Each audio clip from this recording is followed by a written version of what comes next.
about it, like there are some people that are naturally people pleasers that we love when people kind of celebrate us. We love when people accept us, acknowledge us, and they're like, "Oh my gosh, you did a great job there."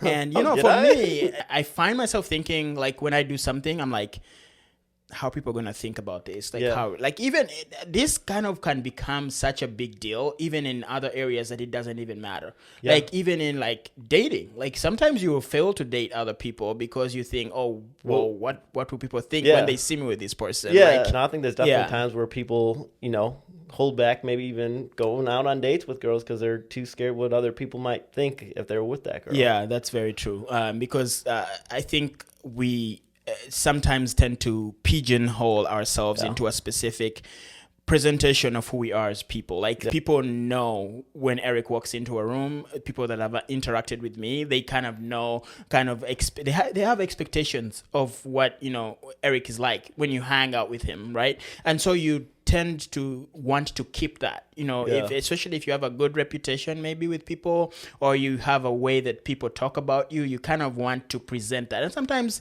it's a false representation, you know. Sometimes we kind of create a facade of how we want other people to perceive us, and so we show up in places as the false version of who we are instead of who we really are, because we want other people to accept us with that, you know, in that specific version. That's good. That actually brings up something I wasn't even thinking about even before the pod or anything, but I guess I'll share it. So when I was in high school, I share with you that I'm dyslexic, and so I had a harder time learning, reading, and writing. And so I was very self-conscious going into high school because I went to private school till 4th grade, homeschool till 8th grade, and then I went into high school, right? And I was always scared that I was going to fumble with my words or what I would say.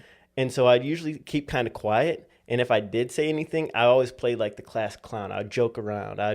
I'd just try and get people to think, oh, I'm just trying to be funny the whole time and not ever serious. Because if I said something serious and I fumbled my words, I was scared what they might think. Or if I said something stupid while I was being serious, they would think of me differently. But if I was always playing the clown and I said something stupid, I'm just playing the same role that I've been playing. Good. That's a good example. If we were just drawing parallels with high school, because I think at some point you do this in high school. Like you have to present a specific image, because I mean there's bullying, there's all these things that are going on in high school. So you literally just wanna present a specific image of this is who I want people to think of me as. And I think for me personally, in high school, I was kind of like the crowd that I was with a lot of the times were like, because I was a leader even in high school. Like I kind of was, you know, one of the people who are, I don't know, we call them prefects in Uganda, who are basically like student leaders, right? And I was part of the student leadership in high school. And so a lot of the times that's kind of the thing.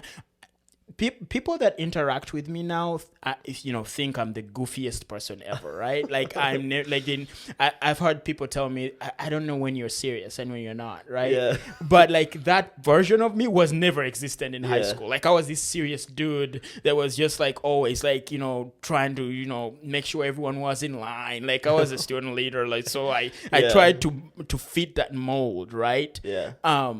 It's so funny now that I think about it. But like it was, I mean, not that it wasn't me, but it was a total misrepresentation of who I am. There's maybe one side of you. Yeah, a very small side too. Yeah. Because I mean I can be serious, but like I joke a lot and I like making people laugh. You know, but like that part never, you know, peered through. So yeah, that's very relatable. But maybe the question is, why do people then feel the need to want other people? Like, why is that need so strong in our existence as human beings that we want, we fear other people to the extent that we will do anything to be able to be accepted by them? Yeah, and I think one of the things that go with it is, you know, we want to be in community. We want people, like, we want to share life. We don't want to be an outcast, right? You don't want to be someone, you know, well, maybe there's some of you like, no, I'd like that. I don't want anyone around me. No. But most people, they like community. They like being around people they like, you know, knowing that they're appreciated as, you know. Even if something that's important to you is not acceptable in that community, you will put it aside in order for you to when you and that's the sad part too. At times we'll compromise who we are or what we believe just so we can be a part of a community. That's very true. And that right there is how a lot of bad cults and that's how and dictators things get really that's how things get bad. What are some of the things that I think for me personally drive me towards the desire to please people and to be accepted by people? Like what makes me so fearful of what people think about me? And I thought about like a couple things, but one of the things that I thought about was there's, to an extent, a lot of the times when that happened, I was really looking for people to validate what I was doing. So the desire to be validated and accepted was the motivator for why I was doing what I was doing. So when it came to, you know, how I was ministering to people, you know, the few times that I was able to preach, sometimes I was kind of overtaken by the desire to want to be liked by the people, like to be able to be commended by people that, oh my gosh, you did such a great job, that it overshadows the real reason as to why you should be doing what you're doing. You know?